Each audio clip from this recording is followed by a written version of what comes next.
Jésus-Christ TV, vous connaîtrez la vérité et la vérité vous affranchira. Ok. Donc, allons voir cette merveilleuse histoire de cette femme. Dès qu'on a mentionné l'histoire de cette femme, c'est là où il y a eu ces attaques. Il n'y a pas de hasard avec Dieu. Donc, cela montre que ce que nous sommes sur le point de voir, c'est quelque chose qui va apporter le réconfort, l'encouragement à beaucoup de personnes, Alors, voilà une femme qui était malade pendant 12 ans. Nous sommes au verset 25, Actes chapitre 5, verset 25. Actes chapitre 5, verset 25. Or, il y avait une femme, ce n'était pas une chrétienne, elle ne croyait pas encore à Jésus-Christ, ce n'était pas une disciple, une femme quelconque dans la foule qui avait été malade pendant 25 ans. Et ce n'était pas n'importe quelle maladie, c'était une maladie vénérienne, une maladie sexuelle qui avait affligé cette femme. Et pour vous montrer vraiment le caractère tellement immense de cette maladie, à l'époque, dans la loi de Moïse, au temps de Jésus, la loi de Moïse qui était toujours appliquée, à l'époque, une femme qui avait une telle maladie devait être exclue de la société. Elle devait vivre aux abords de la ville où il y avait les ordures de la poubelle, où il y avait des lépreux, parce qu'elle était impure. La loi de Moïse était terrible. Et voilà une femme qui a une maladie vénérienne, c'est-à-dire une maladie sexuellement transmissible. Nous n'avons pas de détails si cette femme avait péché, si elle trompait son mari. Nous n'avons pas de détails. Mais ce qui nous intéresse, c'est de voir que cette femme avait une maladie horrible. Parce que la loi de Moïse disait qu'une femme qui avait une perte de sang normale, selon ce qui arrive normalement aux femmes chaque mois, elle devait être impure pendant tout ce temps qu'elle avait cette indisposition menstruelle. La femme devait être... Ça, c'est la loi de Moïse. Je ne vous parle pas de la loi. Donc, ne m'envoyez pas les questions pour dire, mais Georges, qu'en est-il d'aujourd'hui? Aujourd'hui, nous sommes purifiés par Jésus-Christ. Nous ne sommes plus à la loi de Moïse. Donc, voilà ce que je peux dire rapidement par rapport à ça. S'il y a une sœur qui a cette préoccupation, il y a des gens qui disent qu'une sœur qui a ces moments dans le mois ne doit pas prier, elle ne doit pas jeûner. Ça c'est faux. Si quelqu'un vous enseigne cela, c'est une doctrine de démon, c'est une fausse doctrine. Seul en Christ prie 24 heures sur 24 heures. Donc, si tu as reçu un enseignement comme quoi il y a des moments où tu ne dois pas prier dans le mois, il y a des moments où tu ne dois pas lire la Bible, tu ne dois pas jeûner, c'est faux. Au temps de Moïse, une femme qui avait cette indisposition normale à toutes les femmes devait être déclarée pure pendant tout le temps que devait durer cette indisposition. Mais si ça allait au-delà d'une semaine, donc tout le temps où il y avait cette perte de sang, cette indisposition, elle devait être impure tout ce temps. Donc voilà une femme qui a souffert, non seulement dans sa chair, comme on va voir, une femme qui a souffert socialement dans la société. Et si une telle femme était mariée à un croyant, selon la loi de Moïse, le mari devait se séparer d'elle durant le temps qu'elle était impure. Donc ça veut dire que si elle était mariée, cette femme devait vivre aux abords de la ville, là où vivent les lépreux, les gens impurs, tout le temps pendant 12 ans. Si elle avait des enfants, elle ne pouvait même pas s'approcher de ses enfants. Pendant tout ce temps, c'est une perte de sang, c'est une maladie sexuelle, c'est une maladie vénérienne. Donc, ça ne veut dire pas que le sang sortait des oreilles, le sang sortait, je ne sais pas, des narines, non. C'était une maladie, terrible maladie. Et il a dit qu'elle avait beaucoup souffert physiquement, on va lire cela, mais non seulement physiquement, elle était isolée, elle était éloignée de la société. Elle était éloignée de la société, elle ne pouvait pas se rapprocher de la société. Et elle était, comme on dit souvent, persona non grata, c'est-à-dire qu'elle ne pouvait pas se rapprocher de la société. Alors, qu'est-ce qui se passe? Dans le verset 25, relisons le verset 25. Or, il y avait une femme atteinte d'une perte de sang depuis 12 ans. Voilà dans le détail au verset 26. Elle avait beaucoup souffert. Il n'est pas dit qu'elle avait souffert. Elle avait beaucoup souffert. Et il y a une fois, j'ai une soeur, même père, même mère qui est décédée, il y a quelques années. Je lui avais partagé ce passage. Elle me dit, Georges, tu ne connaîtras jamais ce qui se passe quand une femme a cette disposition parce que tu n'es pas une femme pour comprendre et tu ne seras jamais une femme pour comprendre cela. Et les sœurs en Christ comprendront très bien cet enseignement parce que voilà ce que ma propre sœur, grande sœur, je lui ai enseigné cela pour attiser sa foi. Elle me dit, Georges, rien que les dispositions normales nous mettent mal à l'aise, nous femmes. Je reprends mot par mot ce que la sœur disait. Ma grande sœur, ma mère, elle me disait, rien que nous les femmes, quand ces choses nous arrivent, ça nous met mal à l'aise, ça nous gêne. Il y a d'autres qui ont des crampes, il y a d'autres qui se sentent mal à l'aise, tu as une sensation d'être sale, etc. Tu dois prendre soin de ton hygiène plus fréquemment, plusieurs fois par jour. Tu te sens vraiment tellement sale. Et elle était choquée. Je pouvais visiblement voir son choc. Elle me dit, voilà une femme, ce n'était pas 7 jours, ce n'était pas 7 semaines, ce n'était pas 7 mois, c'était 12 ans. Alors, je prends ma calculatrice. Je calcule pour vous 12 ans fois 365 jours ou 366 jours, les jours de l'année. Donc, prenons 360. Prenons 12 ans fois 365. Cette femme a souffert combien de fois? Combien de jours? 4380 jours. Il faut montrer, enfin, la profondeur de l'image. Des fois, nous lisons vite. On lit vite, on ne réalise pas à quel point cette femme a souffert. Elle ne pouvait plus être avec son mari. Parce que si son mari était pieux, selon la loi, son mari devait se retirer d'elle. Parce qu'elle était impure tout ce temps. Et les Juifs pratiquants ne s'amusaient pas avec ces détails. La preuve est que quand Jésus mangeait avec ses disciples, quelque chose aussi simple que manger sans se laver les mains, il reproche Jésus-Christ, il reproche au Seigneur, il dit, regarde, toi et tes disciples, vous mangez sans vous laver les mains. Regardez quelque chose aussi simple que manger sans se laver les mains. Qu'est-ce que Jésus leur a dit?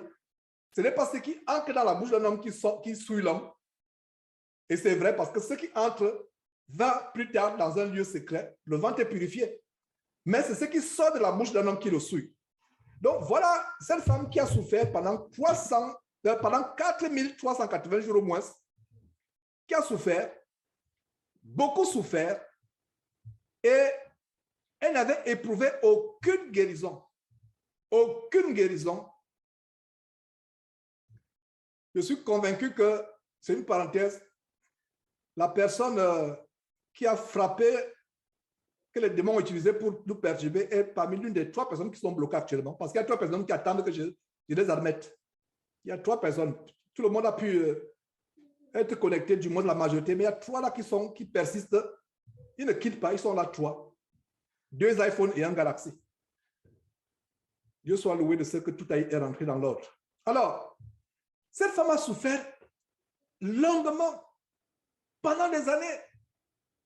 Et quand le diable te frappe, le diable non seulement te frappe pour te faire sentir la douleur dans ta chair, mais il te fait perdre tes moyens financiers.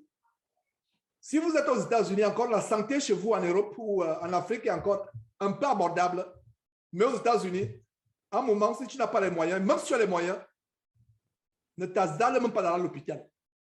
Une petite fracture peut te faire 50 millions de francs CFA. Une petite fracture. Je n'exagère pas. Renseignez-vous. Une petite fracture te fait facilement 100 000 $. Qu'en est une opération?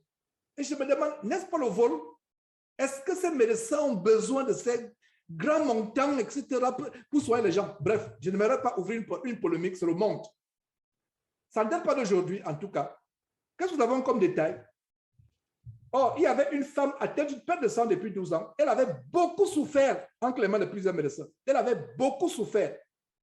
Il n'est pas dit qu'elle avait souffert un peu. Beaucoup souffert entre les mains de plusieurs médecins. Elle avait dépensé tout ce qu'elle possédait. Elle n'avait éprouvé aucun soulagement. Aucun soulagement. mais était allé plutôt en empirant. Donc, plus les choses, plus la maladie évoluait, plus elle souffrait. Plus la maladie évoluait, plus elle souffrait. Elle a souffert énormément. Et elle n'éprouve aucun soulagement. Elle va chez les médecins. Elle dépense son argent. Mais qu'est-ce qui se passe? Aucun soulagement.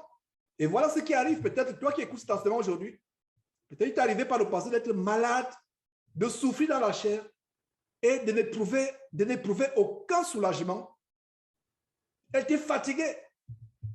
Médecin après médecin. Oh, je ne sais pas, les médecins n'existent pas seulement aujourd'hui. Nous avons la preuve que au temps de Jésus, il y avait aussi des médecins.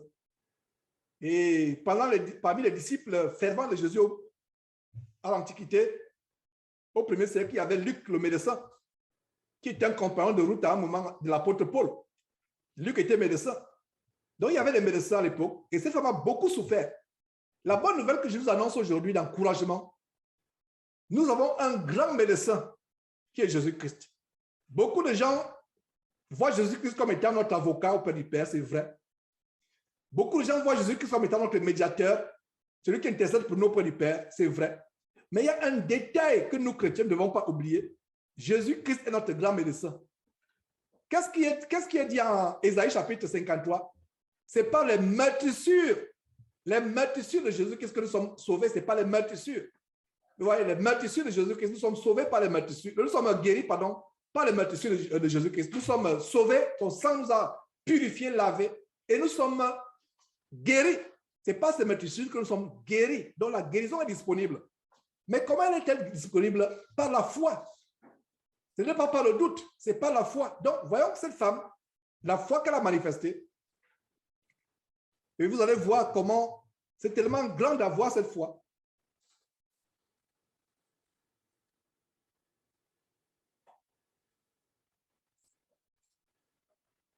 Lisons le verset 26. Elle avait beaucoup souffert entre les mains de plusieurs médecins. Elle avait dépensé tout ce qu'elle possédait. Regardez, le diable te frappe physiquement, il frappe aussi tes finances. Donc, cette femme était détruite. J'imagine sur le plan affectif. Je vous ai rappelé la loi de Moïse. Conclusion logique, cette femme devait, si elle était mariée, devait être séparée de son mari jusqu'à ce qu'elle guérisse.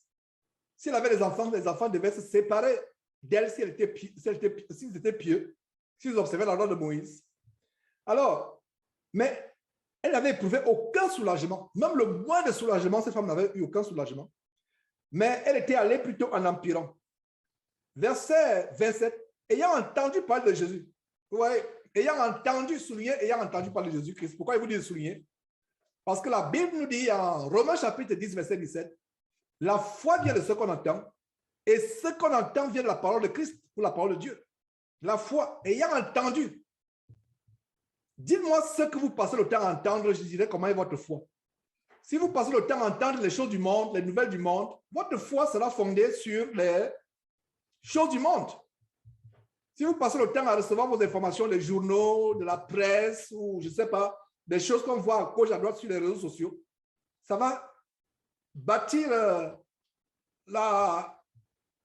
votre foi, soit négative, soit positive. Regardez un peu, je prends l'exemple, par exemple, en ce moment jusqu'à présent, il y a le fléau des empoisonnements dans les bars, même dans les festivités, dans les familles au Cameroun.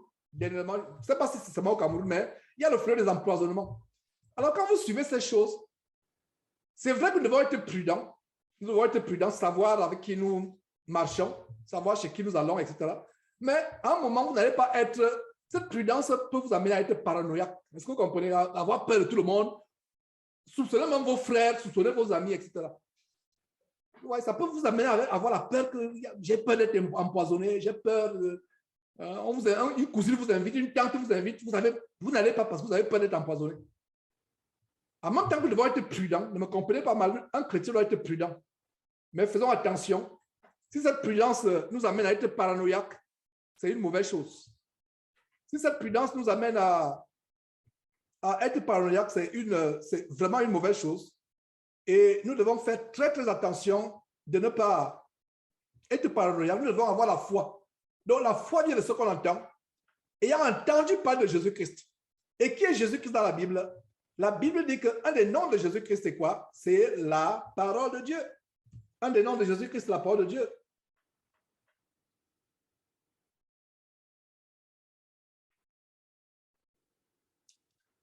Voilà. Un des noms de Jésus-Christ, c'est la parole de Dieu. Je suis obligé de temps en temps de m'assurer de faire un travail de monitoring. Excusez-moi. Voilà. Donc, un des noms de Jésus-Christ sur la page de Matthieu, plutôt l'Apocalypse chapitre 19, verset 13, c'est la parole de Dieu.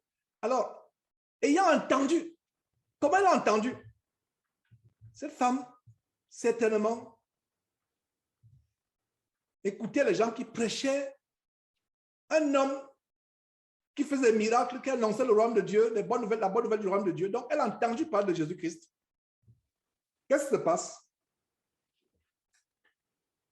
Elle vint dans la foule par derrière et toucha son vêtement. Au verset 27. Elle vint dans la foule comment? Par derrière. Imaginez-vous quand Jésus prêchait, la foule, ce n'était pas des dizaines de personnes. La foule, ce n'était pas des centaines de personnes. La foule, c'était des milliers de personnes qui le pressaient. Comment je le sais? Nous avons au moins 2 récits où il a dit que Jésus a nourri plusieurs personnes de manière miraculeuse. Et les 2 récits nous montrent que, sans compter les femmes et les enfants, il y avait des milliers de personnes, environ 5 000, 6 000. Sans compter les femmes et les enfants, il y avait 5 000 personnes. Donc, ça veut dire qu'avec les femmes et les enfants, Jésus était entouré d'une foule, des foules de milliers et de milliers et de milliers de personnes. C'était une foule nombreuse. Et voilà une femme qui nous montre que la foi est agissante. La foi agit. Tu as la foi. Cette foi te donne la capacité d'agir au point où les gens sont choqués. Pourquoi je le dis? Lisons attentivement le verset 27. Ayant entendu parler de Jésus, elle vint dans la foule. Il y a un problème. Est-ce que vous voyez là où il y a le problème? Si vous vous rappelez que je vous ai dit que cette femme ne pouvait pas, selon la loi de Moïse, être dans la foule avec les gens purs, c'est là où vous voyez le problème. Alors, vous comprenez là où il y a le problème? Le problème, c'est que cette femme a violé la loi de Moïse. Cette femme pouvait être tuée. Est-ce que vous comprenez? Disons très bien cette histoire que la plupart d'entre vous avez lu plusieurs fois. Cette femme pouvait être tuée si on découvrait que cette femme avait peut-être sa robe cachetée parce qu'elle avait un flux ininterrompu de sang. Et ce n'est pas par miracle que cette femme a pu vivre. Ce n'est pas un miracle. En fait, Dieu voulait se glorifier au travers de son Fils avec cette femme. Cette femme a souffert et elle ne pouvait pas être dans la foule. Allez lire le commandement dans Lévitique et vous allez voir qu'une telle femme, ayant une telle maladie, ne pouvait pas être dans la foule. Si elle était dans la foule, qu'est-ce qui se passait? Elle était lapidée, mise à mort, parce qu'elle avait violé. Voilà une femme qui a une indisposition menstruelle et elle est dans la foule. On découvre cela, on la lapide. Cette femme ayant souffert pendant 12 ans, terriblement souffert, beaucoup souffert, ayant dépensé tout ce qu'elle avait, elle s'est dit, je n'ai plus rien à perdre. S'il faut mourir, j'irai mourir lapidée dans la foule. Et c'est à ce niveau de foi que cette femme est arrivée, à ce niveau de foi, que cette femme est arrivée. Elle va dans la foule. La foi est agissante. Il y a une autre histoire, cet homme qui avait la main sèche. Une main sèche. Imaginez-vous, vous avez la main sèche, elle ne peut pas bouger. Jésus lui dit, étends ta main. Imaginez-vous quelque part, vous allez dans la rue, un paralytique, vous lui dites, étends ta main. Vous voyez bien que sa main, il va passer ça comme une insulte. Le monsieur va vous dire, mais vous voyez bien ma main, je ne peux pas la tendre. Mais dans le cas avec Jésus-Christ, quand Jésus a dit à l'homme, étends ta main, l'homme l'étendit, la Bible dit que l'homme l'étendit et sa main fut guérie. Donc la foi agit. Des fois, la foi nous fait faire des choses qui paraissent anormales aux yeux des hommes. Aux yeux du juif moyen à l'époque, au temps de Jésus, le juif moyen aurait dit que cette femme est folle. Les juifs auraient pu accuser cette femme de violer la loi de Moïse et auraient mis cette femme à mort. Mais cette femme a eu le courage. Elle est arrivée au point où Elle n'avait plus aucun espoir. Elle va chez tel médecin, elle s'empire encore. Elle va chez l'autre médecin, elle s'empire encore. Donc, médecin après médecin, son cas s'est empiré. Alors, qu'est-ce qu'elle dit? Elle se dit, au verset 28, réalisons d'abord le verset 27, ayant entendu parler de Jésus, donc regardez ce qui se passe. Elle entend. Mon frère, ma soeur, ta foi est fondée sur cet évangile que tu entends. Plus tu entends la parole de Dieu, plus ça va bâtir ta foi. C'est pour cela qu'il y a cette plateforme où vous pouvez suivre 24 heures sur 24 la parole de Dieu. C'est-à-dire que si vous voulez suivre la parole de Dieu, prenez seulement votre portable, cliquez sur ce lien, vous avez la parole de Dieu, vous l'écoutez. Vous écoutez ce que vous pouvez écouter.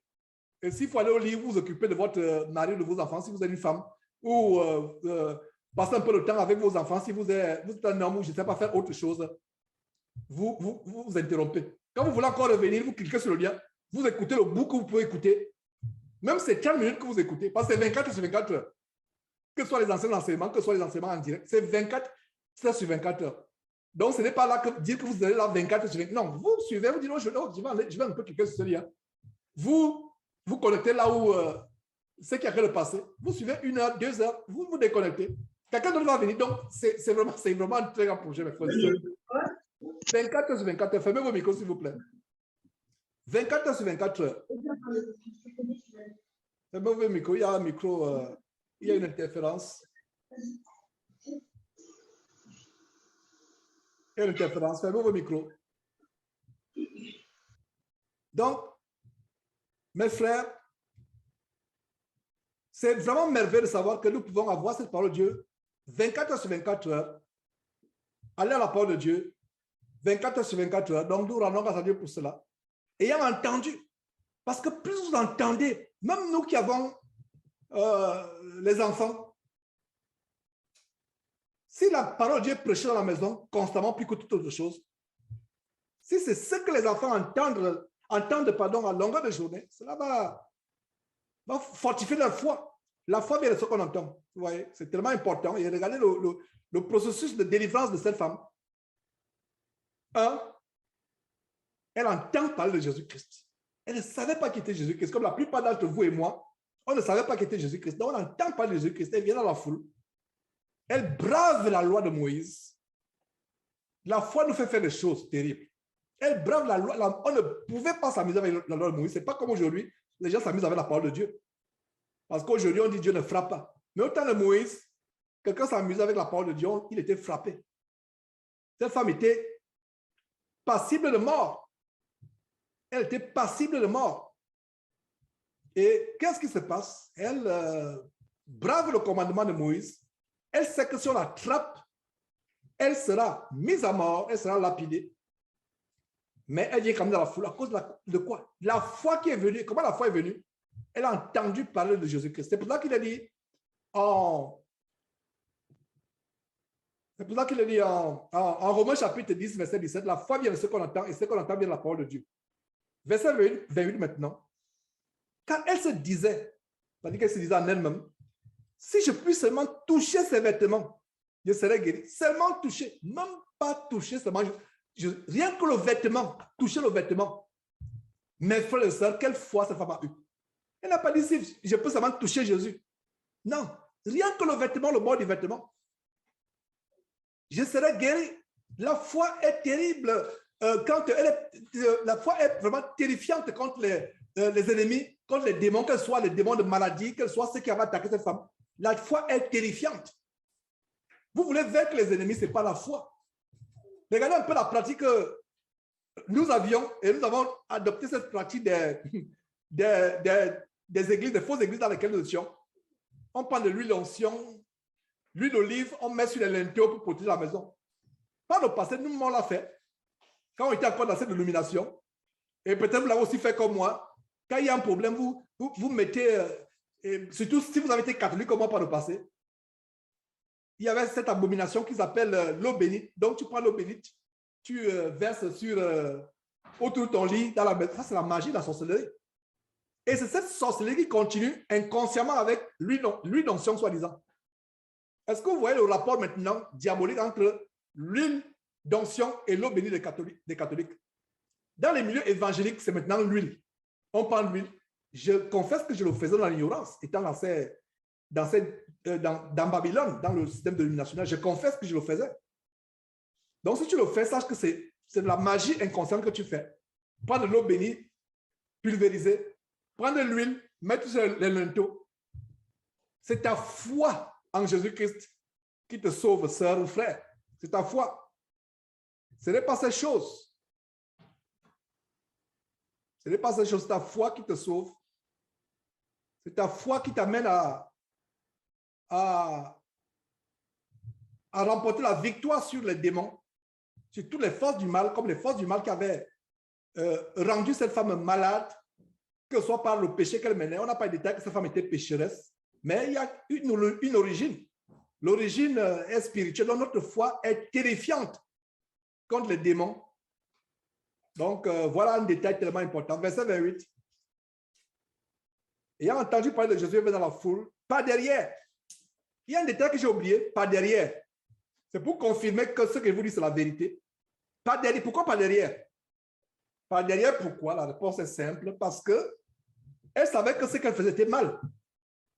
Imaginez-vous, quelqu'un qui rase les murs, il ne veut pas se faire voir. Il passe par les murs pour qu'on l'aperçoive pas. Les autres venaient se presser dans la foule. Ils se pressaient pour toucher Jésus-Christ. Chacun voulait toucher Jésus-Christ. Mais elle vient par derrière. Elle a peur. Elle sait que ce qu'elle a en elle, non seulement c'est honteux, mais le fait de venir dans la foule, c'est une violation de la loi. Donc, regardez, quand on lit la Bible, faisons attention. En fait, c'est aussi un exercice que j'ai fait avec vous. Tout mot est important. Dieu n'a pas mis des mots pour grossir la Bible pour qu'elle soit volumineuse. Arrêtons-nous sur tout mot. Ça, c'est les pratiques de lire la Bible. Lire la Bible n'est pas un marathon. Pour se consoler l'intelligence. Oh, j'ai lu 10 chapitres dans la journée, je suis content. Non. Lis même un chapitre. Relis-le, médite-le. Lis un verset, passe 10 minutes sur un verset. Parce que je vous partage les recettes. Tu examines la parole de Dieu. Quand c'est flou, mets une pause, lève un moment de prière, prie Dieu et reviens encore lire. Si c'est toujours pas clair, ok, laisse et passe. Un jour, tu reviendras, tu liras, ce sera clair. Ou tu vas écouter un frère enseigner comme je suis en train de le faire et ce sera clair.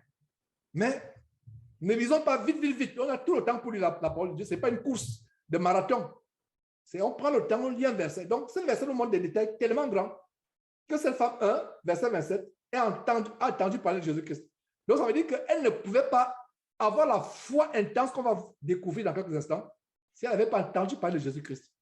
Donc, ta foi n'est pas fondée sur Bouddha ou sur Mahomet ou sur les livres d'ésotérisme ou de magie. Non. Ta foi est fondée sur Jésus-Christ. Donc, ayant entendu parler de Jésus, elle vint dans la foule, pas derrière. Et le détail de pas derrière, ça veut dire que cette femme savait que ce qu'elle faisait n'était pas bien. Il n'y avait pas, elle savait que là où elle ne doit pas être là. C'est pour ça qu'elle vient pas derrière. Elle n'est pas venue forcer la foule pour se jeter au pied de Jésus-Christ devant. Elle savait que je n'ai même pas besoin de toucher Jésus. Je viens pas derrière parce que je ne suis pas supposé être là où je suis là. Voilà la grande révélation de ce verset, de cette merveilleuse femme. Donc, elle vint par la foule, pas derrière, et toucha son vêtement. Rien que son vêtement, verset 28. Car elle disait, elle se disait elle-même, car elle disait, si je puis seulement toucher ses vêtements, je serai guéri. Verset 29. Au même instant, la perte de sang s'arrêta et elle sentit dans son corps qu'elle était guérie de son mal. Au même instant, mettez le doigt au verset 29. Comparons le verset 29 avec le verset 25. Qu'est-ce qu'il nous dit au verset 25? Elle avait souffert pendant 12 ans. Depuis 12 ans, elle avait souffert, verset 25 et 26. Verset 25, elle avait une perte de sang pendant combien? 12 ans. J'ai calculé 12 ans tout à l'heure. Ça nous a fait 4380 jours. Et le verset 26 dit qu'elle avait beaucoup souffert que les mains de plusieurs médecins. Compare les deux versets 25 et 26, compare le verset 29. Au même instant, la perte de sang s'arrêta. Ça revient sur ce que je vous ai dit précédemment, à savoir que les faux pasteurs vampireux, comme je les appelle, qui commencent à vous masser. Ils massent, ils frottent de lotion, ils massent. C'est pas comme cela. Est-ce que nous pouvons prier pour un malade en l'ayant d'huile au nom du Seigneur? C'est possible. Ce n'est pas de ce que je parle. Quelqu'un, il dit qu'il a programmé sa nuit de réveil, sa nuit de miracle. Il vient, il vous dit qu'il va faire des miracles. C'est lui-même qui a dit qu'il va faire des miracles. C'est lui-même qui a annoncé qu'il y aura des miracles. Mais quand il vient, il commence à vous masser. Il commence à vous masser. Non, ça ne se passe pas comme ça. Elle touche Jésus-Christ. Regardez ce qui se passe avec l'apôtre Paul. Les mouchoirs qui avaient touché l'apôtre Paul, on l'appliquait sur les malades. Les maladies partaient. Les démons étaient en ébullition, s'agitaient, sortaient. Les gens étaient guéris. Avec l'apôtre Pierre, qu'est-ce qui se passait? Rien que l'ombre. Les gens venaient placer les malades afin que rien que quand l'ombre de Pierre va passer. Regardez cette puissance qui se dégageait en cet homme-là, en ces hommes-là à l'époque. Vous pensez que nous sommes différents de Paul Pierre? Nous ne sommes pas différents. Alors, question, nous ne sommes pas différents, mais pourquoi se fait-il que nous n'opérons pas les mêmes miracles, les mêmes délivrances aujourd'hui? La réponse est simple. C'est parce que nous n'avons pas la même foi. Et ma prière, c'est que cet enseignement d'aujourd'hui nous galvanise à avoir la foi. La dernière fois, je vous disais, les gens du monde disent que l'amour est aveugle. Non, l'amour n'est pas aveugle. Il y a une chose qui est aveugle, c'est la foi. Et je vous ai cité un verset pour justifier cela. La foi est une démonstration des choses qu'on ne voit pas. La ferme assurance des choses qu'on ne voit pas. L'espérance que ces choses nous sont déjà arrivées, même si on ne les voit pas. Hébreux chapitre 11, verset 1. C'est ça la foi. Alors,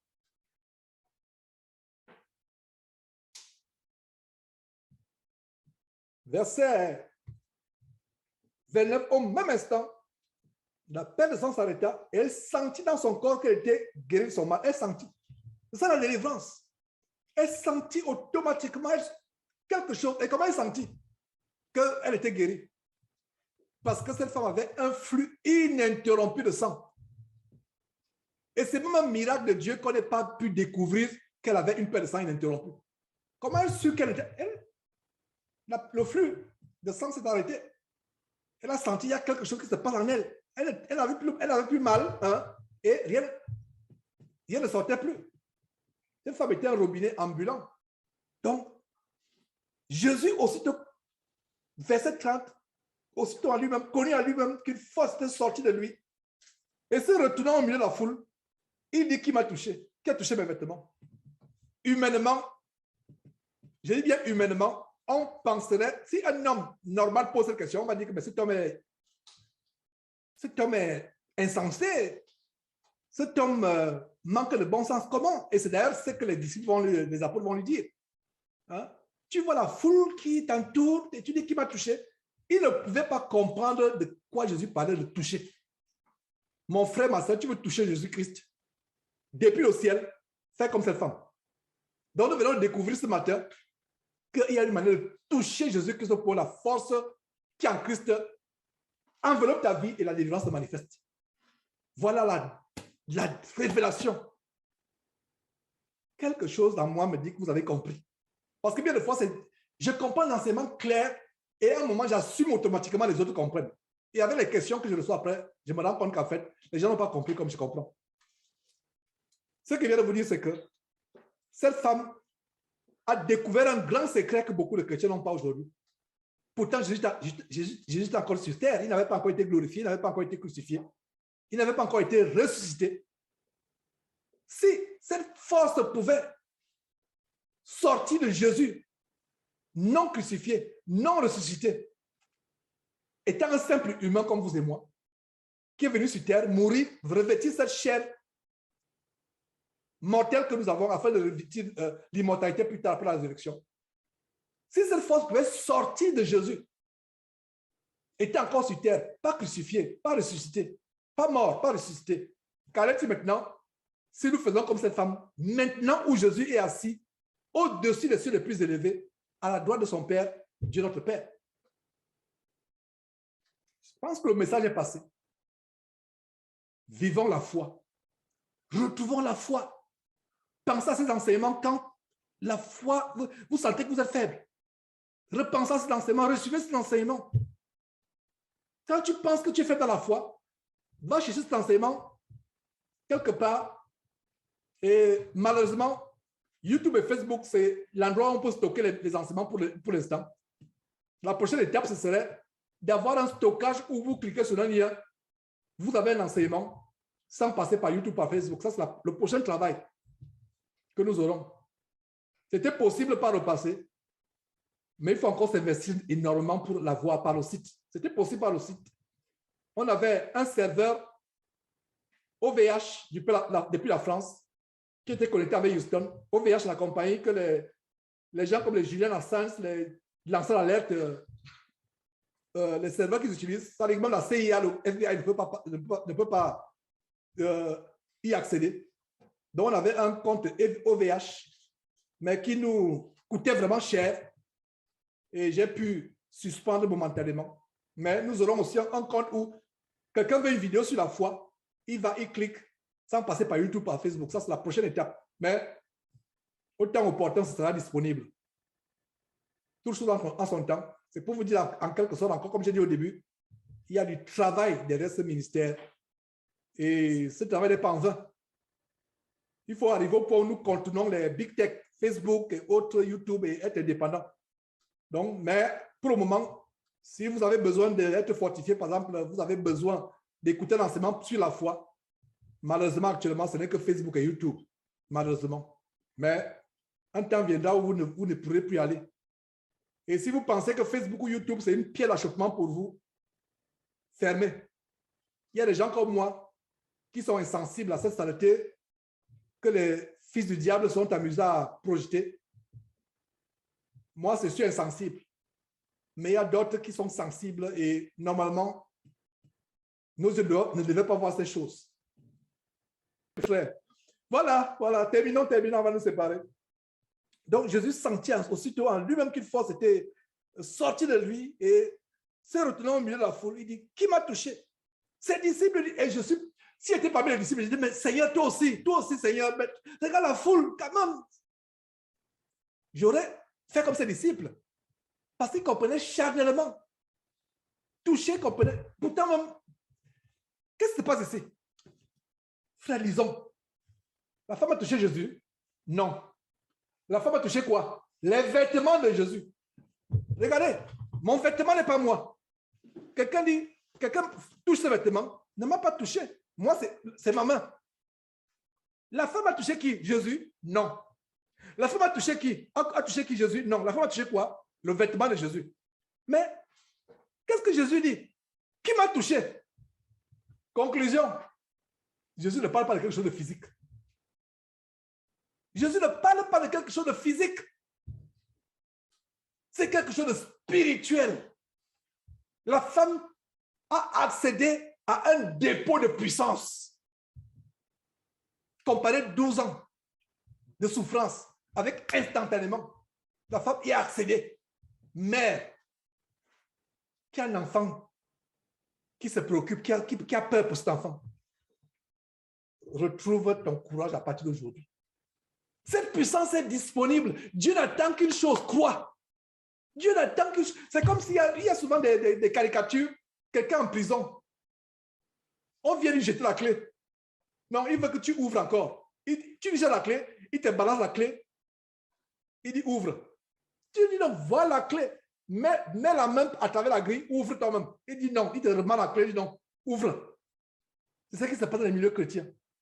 Un enseignement comme celui de ce matin ou de ce soir, selon votre temps, vient de vous donner la clé pour accéder à cette force puissante. Même la bombe atomique, on parle à cette force, c'est comme une bulle. Quand vous soufflez sur les bulles, les jouets, les enfants, les bulles de savon, une bulle. C'est ça la bombe atomique. Pourtant, regardez ce que la bombe atomique peut faire. Elle peut détruire tout un continent comme l'Afrique ou les États-Unis, le continent américain en un seul jour. Mais la force qui est sortie en Jésus-Christ, et le diable sait cela. Pourquoi on a eu cette attaque aujourd'hui? N'oubliez pas l'enseignement de ce jour. D'ailleurs, je ne pense pas que vous allez l'oublier avec ce qui s'est passé. Vous n'allez pas oublier cet enseignement avec ce qui s'est passé aujourd'hui. Vous allez vous rappeler que ce qui s'est passé, ça s'est passé parce qu'il y avait un enseignement qui montrait quelque chose de grand. Très grand. C'est pour ça que vous voyez vous dites, ah, lui, il a une foi. Lui, il opère des miracles. je vous fais un témoignage. Je ne sais pas si Confort, tu pourras faire ce témoignage toi-même. Si le temps te permet, si tu veux, tu pourras faire ce témoignage. Comment Dieu nous a sortis des situations. J'aimerais qu'une famille, une mère d'enfant, elle-même prenne la parole un jour pour s'asseoir, témoigner.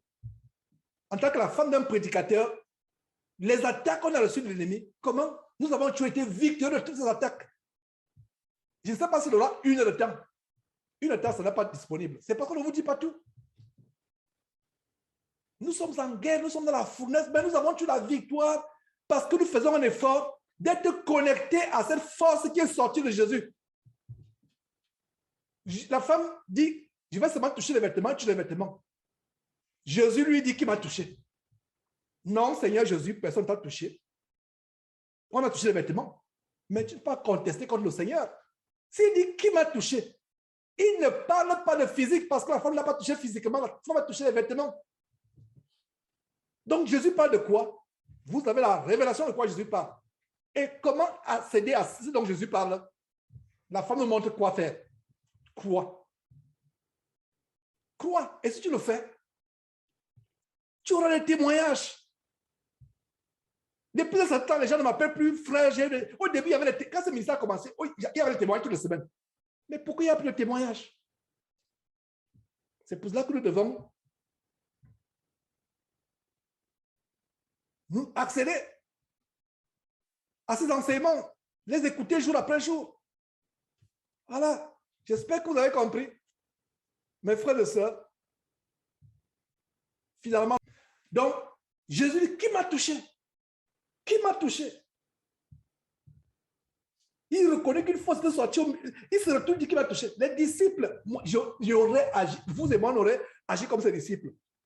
Mais Seigneur, tu vois la foule qui te presse et tu dis qui m'a touché? Verset 32, et Jésus regarda autour de lui pour voir celle qui avait fait cela. Donc, comment il y a une foule t'entoure? Beaucoup de gens te touchent en même temps. Beaucoup de gens te touchent en même temps. Et toi, tu regardes, tu sais qui t'a touché. Est-ce que vous voyez les révélations qu'il y a dans cette histoire? Beaucoup de gens te touchent d'ailleurs.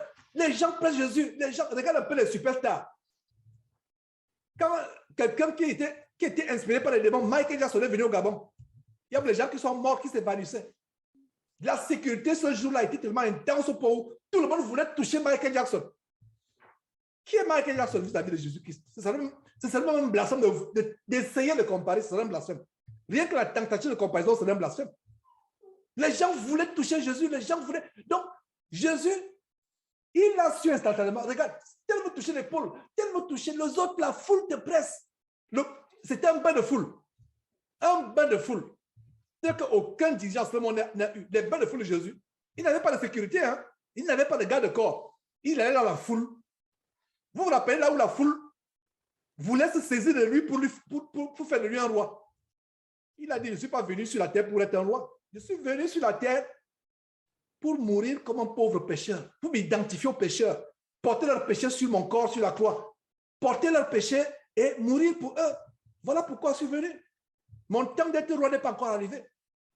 Mon temps d'être Seigneur des rois, les rois, il y a un temps pour tout. Mais je suis venu sur terre là, pas pour être loué. Donc la foule pressait Jésus. Il y a plusieurs fois, il devait même par la barque se retirer de la foule. Et donc, tout le monde pressait. Combien de mains il y avait sur Jésus à cet instant-là? Beaucoup ont touché Jésus physiquement. La femme a touché Jésus spirituellement. Je reprends. Beaucoup de mains étaient sur Jésus-Christ. Beaucoup de mains, chacun voulait une partie de Jésus-Christ touchée. Beaucoup touchaient. La femme n'a pas eu besoin de toucher Jésus-Christ physiquement. Il y a même des gens, quand il a tapé la main de Jésus, il ne voulait plus la lâcher. Il ne voulait, quand il touche comme ça, il dit non, la main là, je ne la lâche plus aujourd'hui. Et même quand il a lâché, il bandait la main pour ne pas la laver. Pour que il bande la main, il ne veut pas laver la main pour que la main qui a touché Jésus ne puisse pas être lavée, que l'empreinte soit toujours là. Combien de mains il y avait sur Jésus? Combien ont guéri? Non. Aucun, sauf la femme. La femme a touché au-delà du physique, elle a touché spirituellement par la foi. Quelle histoire merveilleuse. Ça, ce n'est pas une histoire laïque. Ça, c'est les histoires, pour moi, les histoires de foi. Vous savez quoi? Dans le Nouveau Testament, ça, c'est mon histoire numéro 1. C'est bon. Je ne sais pas, ça, c'est l'histoire numéro 1. Et vous comprenez, après cette explication, que pour moi, c'est le top de top, l'histoire de des délivrances des personnes qui ont expérimenté la délivrance. Parce qu'il y a tellement de détails. Pourtant, beaucoup de mains étaient sur Jésus. Aujourd'hui, beaucoup de mains sont sur Jésus spirituellement. Beaucoup de chrétiens sont... Jésus, c'est quoi? La parole. Moi, une révélation ici par le Seigneur. Je m'en voudrais si je ne vous donne pas cette révélation. Cette parole, c'est quoi? C'est un livre que j'ai, n'est-ce pas? Mais ne voyez pas les feuilles. Voyez ce qu'il y a à l'intérieur. Ce qui est contenu, c'est pour ça que si quelqu'un brûle un livre, une Bible, ne pleurez pas, ne vous affligez pas, il a brûlé un livre. Personne ne peut brûler la parole de Dieu. Ce que je suis en train de dire est tellement important, donc vraiment, il faut que nous soyons concentrés pour suivre. Cette parole-là, quelqu'un peut la brûler, il n'a pas... Bon, il pêche parce que son intention est de blasphémer contre Dieu, c'est pour ça que c'est un péché. Mais brûler ce livre, la preuve est que même à travers ce téléphone, j'ai ma Bible à l'intérieur. Donc, si je casse le téléphone, est-ce que j'ai la Bible à l'intérieur? J'ai la Bible. Il y a le foie, je mets l'audio, je mets à côté sur ma table de chevet, je mets l'audio et je m'endors comme ça, me rendre compte que la Bible est en train d'être écoutée. Donc, si je casse mon téléphone maintenant, j'ai péché? Non, j'ai cassé mon téléphone. Donc, cette Bible-là, cette feuille, ce n'est que le support pour la Bible. La Bible, c'est ce qui est invisible, la parole est invisible. Vous voyez? Donc, beaucoup de croyants aujourd'hui ont les mains sur Jésus. Parce que Jésus, c'est le sujet de la Bible. De Genèse, chapitre 1, verset 1, Apocalypse, chapitre 22, verset 21. Jésus-Christ est le sujet de la parole de Dieu. Jésus-Christ est la parole de Dieu. Quel est le nom de Jésus en Apocalypse, chapitre 19, verset 13? Son nom est la parole. Donc, voilà cette Bible. Nous l'avons, elle s'appelle Jésus-Christ. Pourquoi elle s'appelle Jésus-Christ? Parce que cette Bible est la parole de Dieu. Beaucoup de personnes ont les mains sur cette Bible, ne guérissent pas. Beaucoup de personnes touchent cette Bible, ne guérissent pas. Beaucoup de personnes la trimballent à longueur de journée dans les temples, les chapelles, les cathédrales dimanche, comme aujourd'hui, ils sont pleins les chapelles, ils ne guérissent pas. Cette femme n'a pas touché cette Bible physiquement. Elle n'a pas touché la parole de Dieu physiquement. Elle a touché, elle a accédé par la foi. Par la foi. Et c'est cette foi qui a fait que cette femme soit délivrée sur le champ. Dieu ne fait pas d'acception de personne. Dieu aime la foi. Je vous assure, frère, je termine par là. Dieu aime la foi quand on se confie à Dieu. C'est pour cela que le Seigneur Jésus lui disait, si on ne devient comme un petit enfant, on ne peut voir le royaume de Dieu. Je parlais du bébé tout à l'heure. Le bébé, il y a des fois, je croise les bras comme ça, j'observe le bébé. Il m'enseigne. Vous allez dire, mais Georges, comment un bébé peut t'enseigner? Je vais vous dire comment le bébé m'enseigne. Il est calme. Je l'observe. Il dort paisiblement. Il ne sait pas comment faire pour remplir le frigidaire de nourriture. Il ne sait pas comment. Il ne s'inquiète de rien comment son sang. Il sait que son sang, il aura son lait. Il aura son lait. Il sait que son lait est là. Il sait qu'il sera nettoyé. Et il a cette habitude. Quand on le change, c'est là où il rigole. Il est tellement content quand on le change. Tu sens qu'il voulait vraiment être changé. Il est content. La joie de cet enfant quand on le change. Et quand je le regarde, en fait, je suis un enseignement en direct. Un bébé qui m'enseigne. Pourquoi? Il ne se soucie pas. Il sait qu'il aura le sein maternel, le lait maternel qui vient du sein maternel. Il l'aura. Il sait qu'il sera changé. Il sera propre. Il sait qu'il sera porté. Voilà pourquoi le Seigneur Jésus disait, si on ne devient pas comme un petit enfant, on n'entrera pas dans le royaume de Dieu. La foi est aveugle. C'est par là où je termine. Soyons comme des petits enfants. Croyons aveuglement. Tu as un projet. Même si tu n'as pas l'argent suffisant pour le projet, tu dis, Seigneur Dieu, je ne sais pas. Voilà, j'ai un projet pour mes enfants, j'ai un projet pour notre famille. Voilà. Et c'est même là où tu commences le projet qu'on enlève du travail. Il y a eu des choses. Quand tu as un projet qui te préoccupe, parce que nous devons aussi nous préoccuper des choses de la terre. Vous voyez, nous avons nos familles à nourrir, des enfants à envoyer à l'école, etc. Peut-être les moyens sont difficiles, les moyens sont insuffisants. Ta femme et toi, vous arrangez, vous allez mettre sur pied quelque chose. pour avoir des revenus. Vous avez prévu avoir une plantation pour peut-être faire la culture. Quand le projet est sur le point de se réaliser, c'est là où tu perds le travail, mon frère ou ma soeur. C'est là où il y a des difficultés. Tu penses que c'est par hasard? Qui n'a pas eu ça? Moi, je lève la main. C'est arrivé plusieurs reprises. Et c'est quand tu mets ta foi, tu souris, tu chantes les cantiques, c'est là où Dieu ouvre les portes 2 fois, 3 fois, 4 fois. Plus. Ça s'est même passé à ce qui me concerne à plusieurs reprises. Donc, ne sois pas abattu. Tant que tu as la vie, rien ne doit t'abattre, rien ne doit te décourager, rien ne doit... Ça veut dire que rends grâce à Dieu pour toutes choses. C'est pour ça que je vous disais tout à l'heure qu'un nourrisson peut m'enseigner. Je regarde, je dis, avec amusement, je dis que regarde cet enfant. Il sait qu'il aura son lait maternel. Il sait. Il ne se soucie de rien. Et dès qu'il a fini, le sommeil qu'il prend, c'est un sommeil. C'est comme ça que nous devons être. La paix, la quiétude, la foi. Cette foi que cette femme avait, que ce livre, parce que je ne vous raconte pas des choses, ce n'est pas un conte que je vous raconte. Je vous raconte quelque chose qui est vivant. Je vous raconte quelque chose qui peut s'opérer encore dans nos vies aujourd'hui. Mais pourquoi ça ne s'opère pas? Parce que nous n'avons pas la même assurance, la même confiance. C'est même quand tu ne vois rien s'accomplir, c'est même quand les portes se ferment que tu crois encore davantage à Dieu. C'est même quand tout ne va plus que tu crois encore en Dieu. Tu avais l'impression que les choses sont en train de s'arranger. Il y a un blocage, une porte se ferme. Continue à croire en Dieu. Continue à croire en Dieu. Verset 32, Marc chapitre 5, Marc chapitre 5, verset 32. Et Jésus regardait autour de lui pour voir celle qui avait fait cela. Il regarde autour. Plusieurs mains sont sur toi, mais toi, tu regardes pour savoir qui a fait. Donc, il y a une connexion entre la femme et Jésus. Au travers de quoi? La foi. La foi est ce qui nous connecte à la puissance de Jésus-Christ. Au point où, depuis le ciel, il va tourner le regard. J'espère qu'on va finir aujourd'hui. Une révélation. Une révélation, mes frères et sœurs, une révélation importante. Jésus est depuis le ciel. Écoutez-moi très bien, frères et sœurs. Écoutez-moi très bien.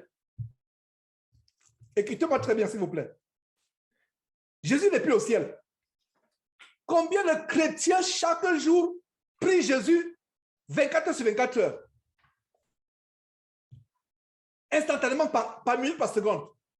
Nous qui sommes ici, il y a notre groupe WhatsApp, il y a d'autres. Combien de personnes prient Jésus? Est-ce que vous comprenez? Combien de personnes actuellement ont les mains sur Jésus à travers le monde? Nous voici sur Skype actuellement, sur WhatsApp.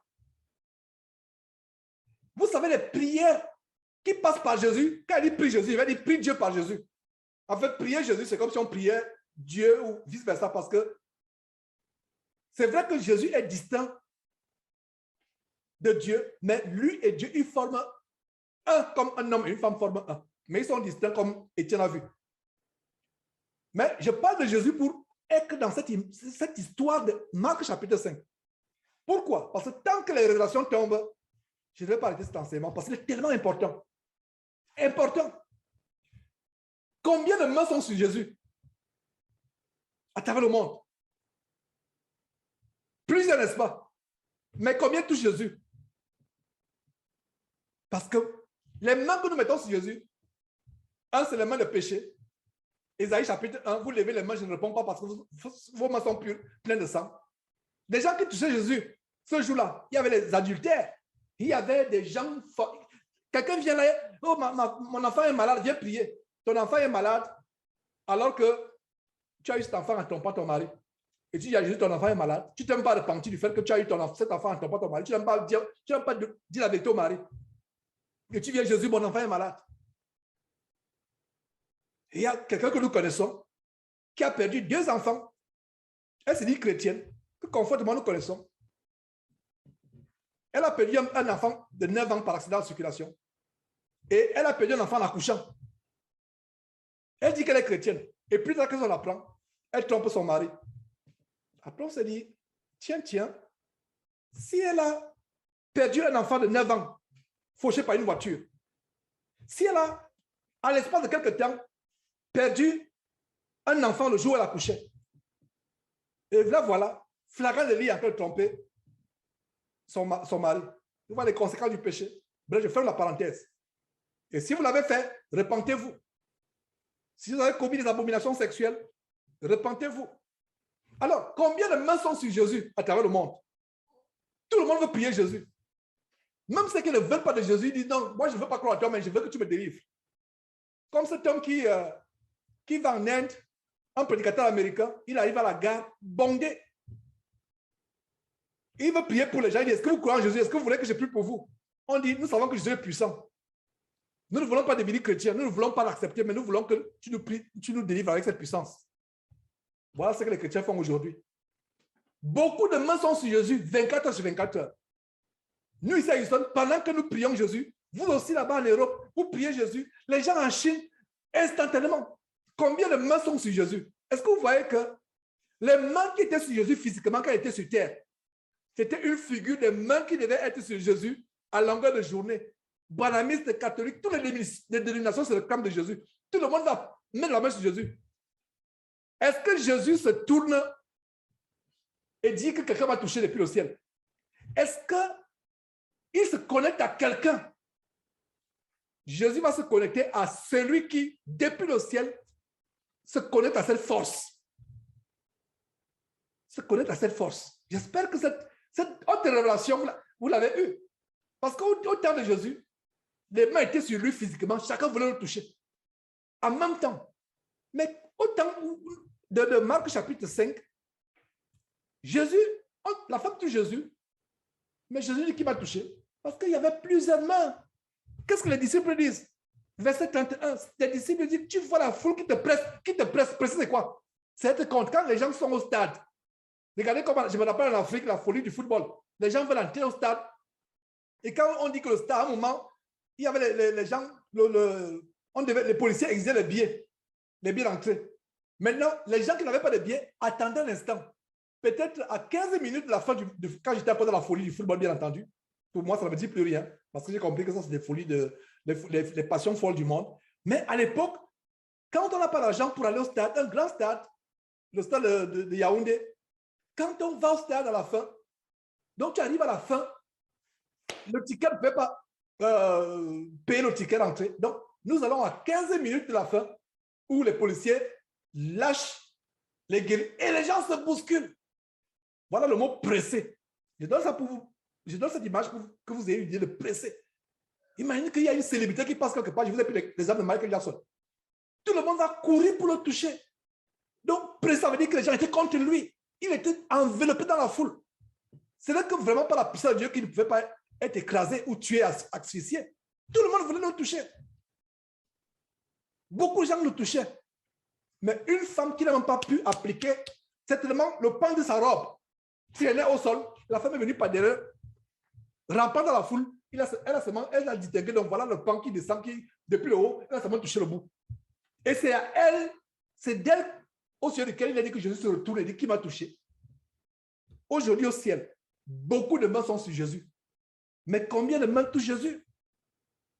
Le secret est dans ce grand livre. C'est pour ça que je vous ai dit cette écriture aujourd'hui. Pour moi, c'est... J'ai ma liste des histoires dans la Bible. Ça, c'est le numéro 1. Au cas où vous ne le savez pas. C'est mon histoire numéro 1. Parce qu'il y a tellement de révélations. Et si je continue, on peut faire 4-5 heures de temps sur ce chapitre. Mais malheureusement, je vais vers la fin, j'espère, une révélation. Les gens touchent Jésus par les prières, par les jeûnes, les veillées de prière. Mais qui reçoit la guérison? De qui Jésus peut véritablement dire que quelqu'un m'a touché depuis le ciel? Mon frère qui écoute, ma soeur qui écoute, à partir d'aujourd'hui, décide d'être celle ou celui de qui Jésus pourra dire quelqu'un sur terre m'a touché. Et tu ne peux pas toucher, entre guillemets, le vrai sens de toucher, ça reste le même. Je te dis que si tu crois, tu verras les miracles de Dieu. Tu verras les miracles de Dieu. Tu verras les miracles de Dieu. Je te dis que si tu as la foi, tu verras les miracles de Dieu. Voilà le message. À partir d'aujourd'hui, sois sœur, frère, celui au ciel de qui le Seigneur Jésus depuis le ciel peut dire que quelqu'un m'a touché. Des milliers de mains sont autour de moi. Des milliers de mains sont élevées vers moi, veulent me toucher depuis la terre. Des milliers, des millions de mains. Certaines s'appellent catholiques, d'autres s'appellent Branham, d'autres ils se déchirent entre eux, mais chacun veut me toucher. Mais il y a quelques-uns qui arrivent à me toucher. Voilà ce qui fait la différence entre un chrétien qui arrive à toucher Jésus, le mot toucher, qui n'est pas physique, qui se passe par la foi, et tous les chrétiens. Verset 33. La femme effrayée et tremblante. Effrayée. L'homme dont j'ai entendu parler, qui guérit les lépreux. On n'a jamais entendu l'histoire du monde que quelqu'un a donné la vie à une autre personne. Il redonne la vie aux gens. Quelqu'un m'a touché. Celui à qui je viens de toucher, qui dit qui m'a touché. Celui dont j'ai entendu parler, qui fait des miracles, des prodiges. Je viens de le toucher. Et j'ai senti à moi-même que la maladie de 12 ans est partie sur le champ. Je n'ai plus aucune douleur. J'étais tellement fatigué, près de mourir maintenant. Je sens en moi une force et une jeunesse comme un jeune taureau de Bazan. Je me sens tellement forte. Et ce monsieur, non seulement je l'ai touché, j'ai guéri. Ce monsieur a su que je l'ai touché. Il a su que je l'ai touché, alors que j'ai rampé dans la foule. J'ai touché seulement le bout du le pan de la robe par terre. Je l'ai touché, j'étais tellement faible, j'étais tellement fatigué, je l'ai touché. Je ne l'ai même pas touché. Et lui se rend compte que je l'ai touché. Voilà, vous comprenez pourquoi ce verset dit la femme effrayante et tremblante. Effrayante et tremblante. Pour mettre l'emphase. Dans la langue française, ça c'est une faute de rhétorique. Un professeur va vous corriger. Si vous faites une distillation, il va dire que Georges, c'est un peu de la redondance. C'est un peu de la redondance. Il va barrer du nom. Soit elle est tremblante, soit elle est effrayante, soit elle a peur, mais Georges, tu as fait la redondance. Dieu ne fait pas des erreurs de rhétorique ou de grammaire. Quand Dieu dit effrayée et tremblante, ça veut dire que la femme était... Non, il n'y a même pas de mots pour expliquer. Sachant ce qui s'était passé en elle, vint se jeter à ses pieds. Voilà, cette femme était toujours à ses pieds.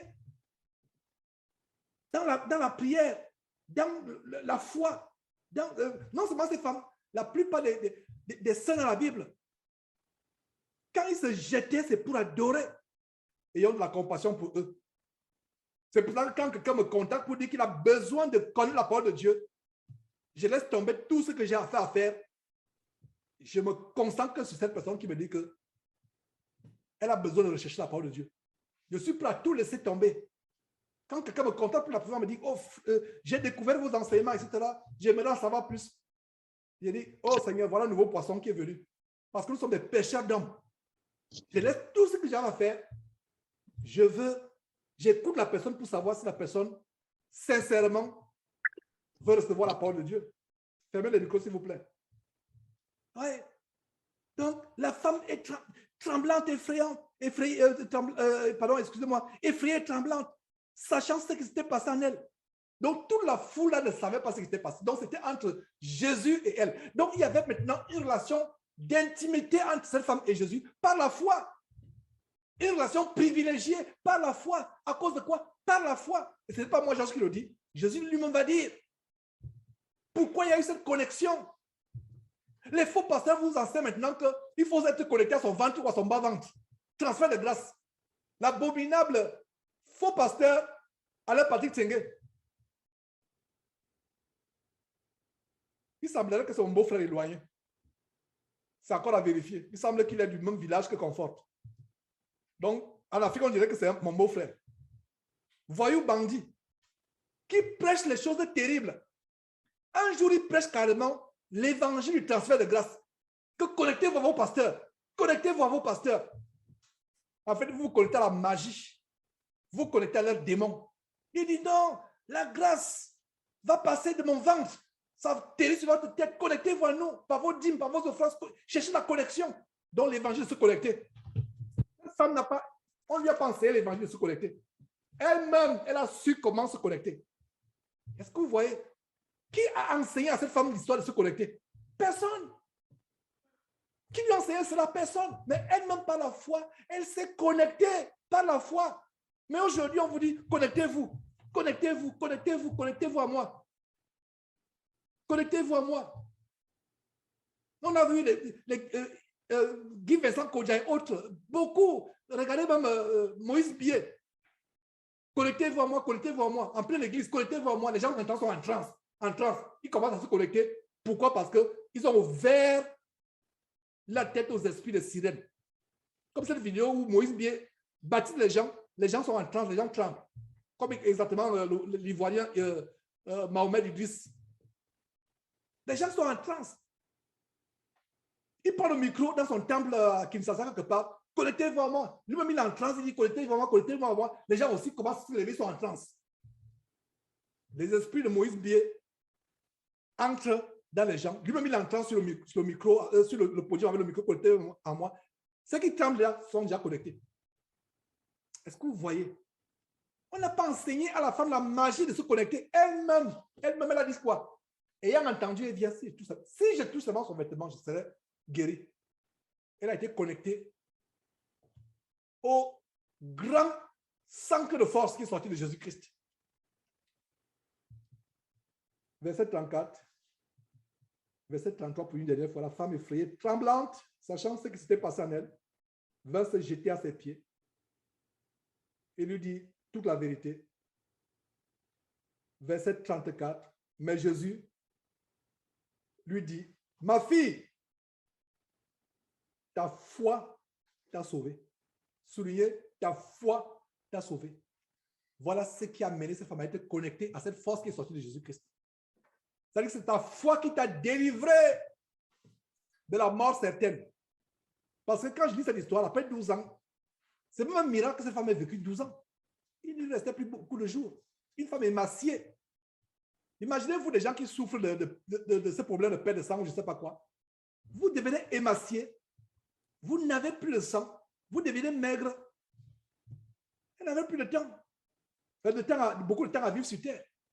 C'est pour ça que le Seigneur révèle ici que ma foi t'a sauvé. Pas ma foi, excuse-moi, ta foi, pas ma foi. Ta foi t'a sauvé, ta foi toi. Ta foi en moi, plutôt. Devrais-je plutôt dire, ta foi en moi. T'as sauvé, ta foi en qui? En toi-même? Non. Ta foi en qui? Au grand sacrificateur de Jérusalem à l'époque? Non. Ta foi à qui? Ta foi pas un homme. Ta foi au chef de la synagogue?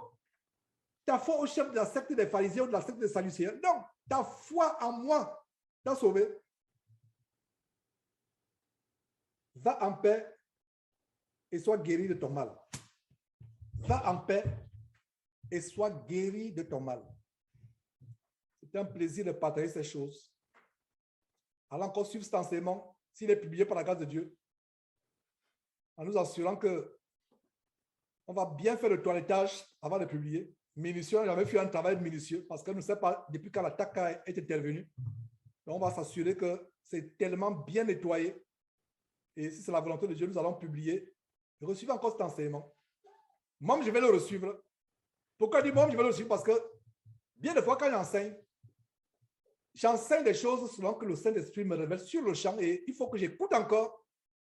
Parce qu'il y a des fois, j'enseigne des choses, je me dis, après 2 mois, même 1 an, même 2 ans, je suis dit, mais c'est moi qui enseigne ça, c'est moi qui enseigne ça. Ça, c'est tellement grand, Seigneur, c'est tellement profond, Seigneur. Ça veut dire que quand j'ouvre la bouche, et ma prière, c'est que, Seigneur, quand je me tiens devant ton peuple, donne-moi de donner des grandes révélations, comme la plus grande révélation de cet enseignement que vous avez écouté, qui est la suivante, qu'à travers le monde, beaucoup de mains sont élevées vers Jésus pour le toucher. Mais celui vers qui Jésus se tournera pour dire que tel m'a touché, c'est celui qui touchera Jésus exactement comme cette femme, par la foi. La foi est rare. J'espère que cet enseignement nous a encouragés à retrouver cette foi, à être comme cette femme. Nous allons tout simplement prier et nous séparer, mes frères et sœurs. Éternel Dieu, merci encore infiniment de ce que tu nous as donné, la victoire sur cet ennemi qui a voulu empêcher l'exposé de l'infinie grandeur de ces révélations que nous venons de recevoir au travers de l'histoire de cette merveilleuse femme en Marc chapitre 5. Nous avons eu la victoire, Seigneur Dieu. Nous ne savions pas que cette attaque devait être interrompue. Nous pensions qu'ils avaient pris possession carrément de notre compte en entier. Mais Seigneur, c'est un homme qui a permis qu'il ne puisse plus venir, qu'il ne puisse plus être accédé.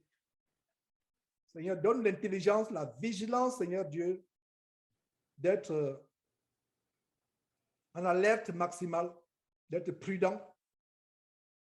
Seigneur Dieu, merci de ce que ce merveilleux enseignement va anéantir et effacer totalement toute tentative de pollution de nos intelligences, de nos yeux, que l'ennemi a voulu faire. Merci, Seigneur Dieu, pour nous les enfants qui avons le bonheur, le privilège d'écouter ce genre d'enseignement. Seigneur, donne-nous d'être fortifiés, d'être forts dans la foi, de grandir dans la foi. Merci, Seigneur Dieu. Au nom de Jésus-Christ, nous avons prié. Amen.